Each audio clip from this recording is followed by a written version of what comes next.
me parece importante hablar del idiota del mes, el señor Heimerdinger. Heimerdinger. Krista Heimerdinger es un mormón famoso, al menos dentro de lo que es ser un mormón famoso en Utah. El tipo es un autor popular de las novelas para jóvenes Tennis Shoes Among the Nephites, o zapatos de tenis entre los nefitas.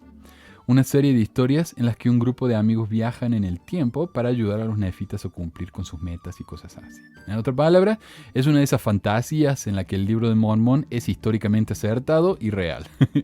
También escribió la novela en la que se basó la película Pasaje a Zarahemla, que creo que está en YouTube ahora, un filme cuyo tráiler es tan horripilante que ni un masoquista como yo se animaría a mirar. Resulta que Heimerdinger no es solo un terrible autor, es también una terrible persona. En su Facebook esta semana publicó un post con el título "Las vidas mormonas cuentan",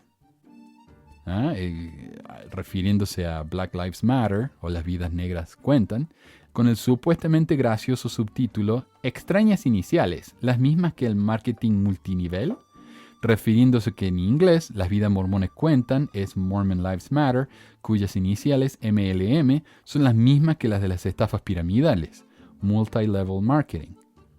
Luego de esa joya humorística, Heimerdinger escribe: "Cuando recibimos reparaciones por ser expulsados de nuestras tierras y propiedades adquiridas legalmente y por todo el resto del sufrimiento, abuso y pérdida de vidas, particularmente en Palmyra, Kirtland, Nauvoo, así como Jackson, Clay, Lincoln y otros condados de Missouri". Y habla así, les prometo, porque yo escuché el podcast de él. Cuando recibimos algo más que una disculpa por la orden de exterminio lanzada contra nosotros en un país que supuestamente nos otorgó la libertad de culto. Mataron a nuestros apóstoles y profetas y nos obligaron a sufrir innumerables indignios y abusos. ¿Cuándo seremos compensados? Y como para darles una idea de lo que está hablando el enfermo las reparaciones, cuando dice reparaciones, se refiere a las reparaciones que exigen los afroamericanos por los siglos de opresión que han sufrido en este país, desde la esclavitud hasta la falta de derechos civiles durante la época de Jim Crow, hace 60 años nomás. Gente que sufrió durante Jim Crow todavía están vivos. Y Jim Crow era cuando la gente no podía, los negros no podían trabajar en los mismos lugares que los blancos, no podían subir a los mismos autobuses, los mismos trenes, no podían comer en los mismos restaurantes, ni siquiera podían tomar de las mismas fuentes de agua. Nada. Era prohibido. Completa separación. Segregación. E incluso hoy en día, cuando el nivel de educación y salubridad entre los estadounidenses negros es mucho, mucho más baja que entre los blancos. Y no es por falta de voluntad, sino porque han recibido muchas menos oportunidades históricamente que los blancos. Como ya he mencionado en un programa anterior, cuando dos personas presentan solicitudes de empleo en una empresa y ambas personas tienen exactamente las mismas calificaciones, estudios han demostrado que la persona con el nombre más blanco por lo general recibe el trabajo. Si uno tiene un nombre típicamente afroamericano, indio, de la India, latino, esas personas no son contratadas, siempre eligen al blanco, al Sean y al Joshua, al Chad. El ciclo de pobreza entre un número desproporcionado de negros, así como de latinos, han llevado a los hijos a tener que abandonar sus estudios para poder ir a trabajar y ayudar a su familia, perdiéndose así de oportunidades de avance social y de mejores carreras. Los negros y latinos han sufrido desventajas desde siempre y nunca han recibido la ayuda que necesitan para poder estar en un nivel similar al de sus conciudadanos blancos. Y yo tengo un cartel que me lo daría de compra, porque hacen reproducciones hoy en día, pero es un cartel de la época de Jim Crow que decía: "No se permiten negros, perros ni mexicanos". O sea, así era el odio de esta gente, ¿verdad? Y así era la injusticia que sufrían las personas de color. Bueno, a eso se refiere con reparaciones, ¿no? A que tengan la misma oportunidad, que les ayuden a progresar. Pero para el Dinger, si los negros se merecen ayuda para poder romper el ciclo de pobreza y las barreras sociales que los han mantenido abajo por tanto tiempo, entonces los mormones se merecen lo mismo. Porque siglos de esclavitud en los que los negros no solo no podían tener posesiones, sino que ni siquiera eran considerados humanos, es lo mismo que los gringos mormones sufrieron durante un par de años en su historia al ser expulsados de dos ciudades donde vivieron por amenazar con crear teocracias, y en una de las cuales el primer consejero de la primera presidencia, Sidney Rigdon, amenazó con exterminar a todos los no mormones del estado antes de que el gobernador Boggs firmara la orden de exterminio y expulsión de los mormones. en la orden de exterminio en la que no murió un solo mormón. Pero hasta el día de hoy, la orden de exterminio. O los cientos y miles de negros muertos en barcos de transporte de esclavos o en granjas donde se los trabajaba literalmente hasta la muerte. O sea, el promedio de vida para un esclavo era de 21 años, comparado con 40 años para un blanco.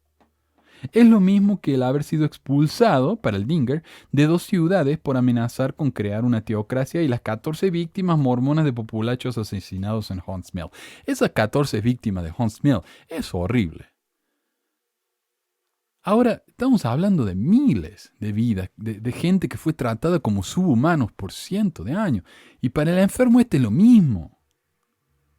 Además que le ignora el hecho de que los mormones mataron a 120 en la masacre. Pero bueno.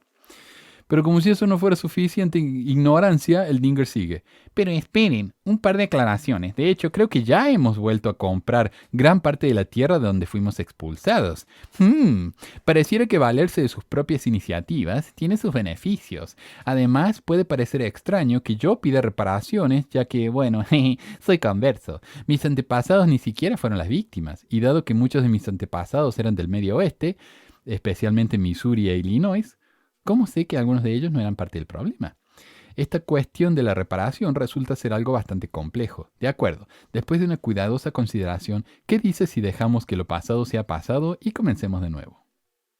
Lo que dice acá es que como los mormones pudieron salir adelante a pesar de su historia de victimización, los negros podrían hacer lo mismo y dejar de quejarse.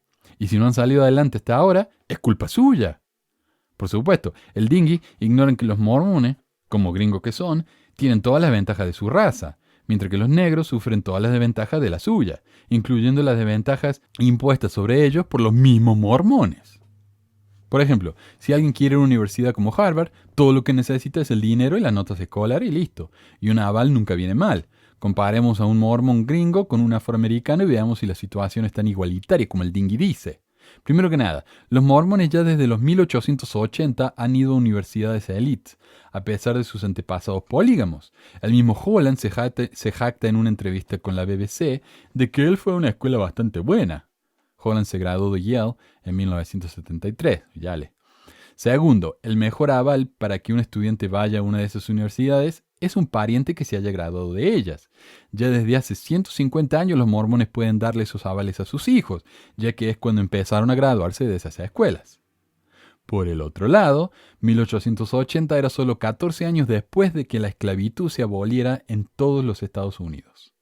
Por lo que entre pocos y ningún afroamericano tendría la educación suficiente como para atender ninguna de esas universidades, incluso las más pequeñas y de estatus más bajos, ya que esas personas tenían que trabajar horas imposibles como para ganar el mínimo para poder alimentar a sus familias.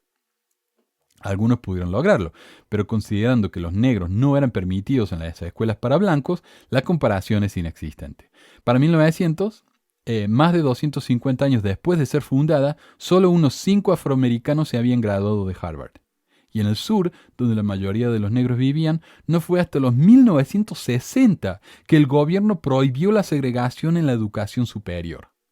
Aunque hubo tanta presión social para continuar con la segregación que pocos negros se arriesgaron a atender esas universidades hasta mucho más tarde, prefiriendo las escuelas para afroamericanos, las que eran consideradas inferiores por el resto de la sociedad.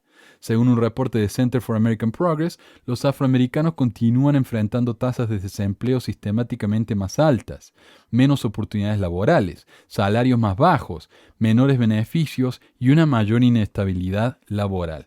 Esas diferencias persistentes reflejan barreras sistemáticas para empleos de calidad, como la discriminación directa contra los trabajadores afroamericanos, así como la segregación ocupacional, por la cual los trabajadores afroamericanos a menudo terminan en trabajos peor pagados que los blancos y mercados laborales segmentados en los que los trabajadores negros tienen menos probabilidad que los trabajadores blancos de ser contratados en trabajos estables y bien remunerados.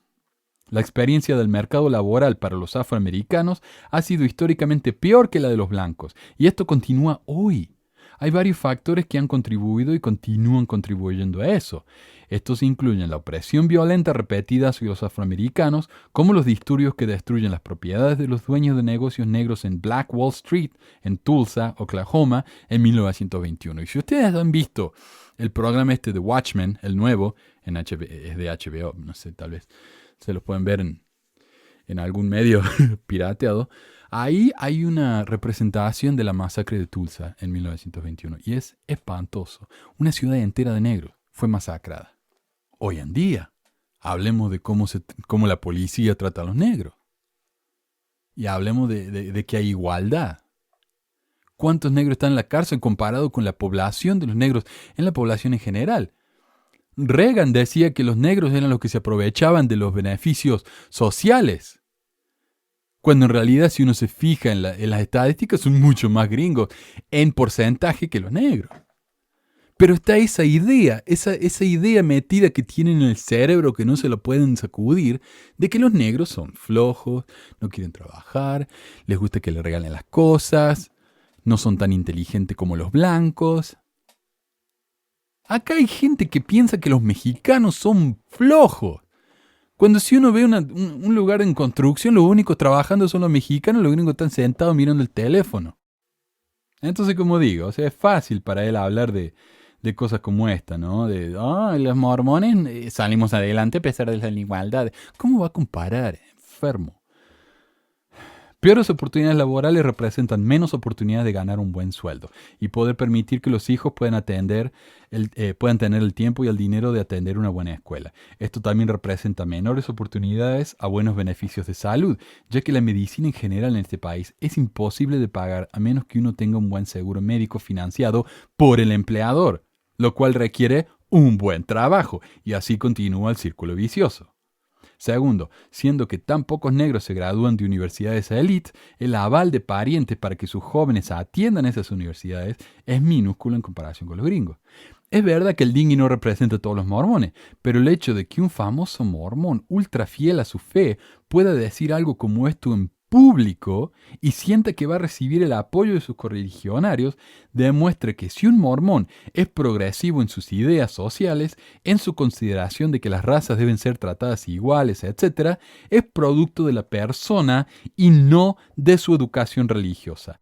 Después de todo, la mormona Ayla Stewart, la famosa supremacista blanca que fue expulsada de YouTube y Twitter y WordPress, borró su blog por sus comentarios racistas, habla constantemente de su fesud, sin mencionar a los enfermos de Desnat. Y eso de que dejemos que lo pasado sea pasado y comencemos de nuevo es simplemente ignorante. Un post escrito por un cualquiera en una ciudad provincial del oeste de los Estados Unidos no va a hacer que los siglos de prejuicio de repente sean olvidados y los afroamericanos de repente puedan vivir en una condición similar a la de los blancos. Es la típica reacción de Hinckley cuando le presentaban temas complicados de la historia mormona y tratan de ignorar las feas realidades con las que nos toca vivir que ellos ayudaron a fomentar.